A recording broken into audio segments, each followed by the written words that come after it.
لەکوێی خەیاڵم نیشتە جێبوویت کە دەستم بە وجودت ناگات.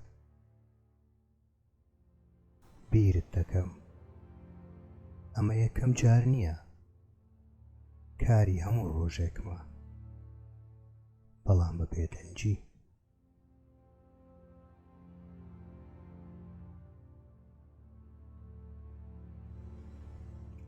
خەبەرت هەیە کە بێ ڕووی تۆ ئارامم نییە، تاقەتی باری بیراقی ئەم هەموو ڕۆژانەم نییە.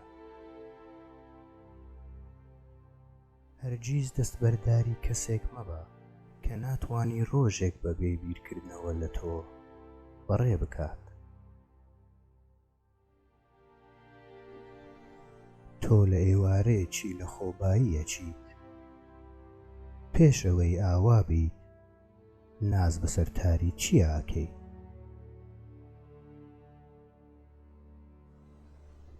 دنیا تووشی کارەساتی زۆر بووە، هەڵبەت نەک بەهۆی خراپەی کەسە خراپەکان، بەڵکو بەهۆی بێدەنجی کەسە باشەکان. نان و دۆیەک و دڵێکی ڕەحەت، نەک ترس و خەمی پاشای سەرتەخت.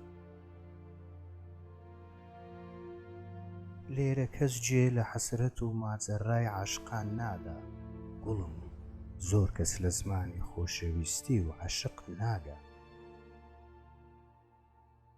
قسە نەوتراوەکان هەموو شەوێک ئەبن بە ئاوا، بە چاوما دێنە خوار.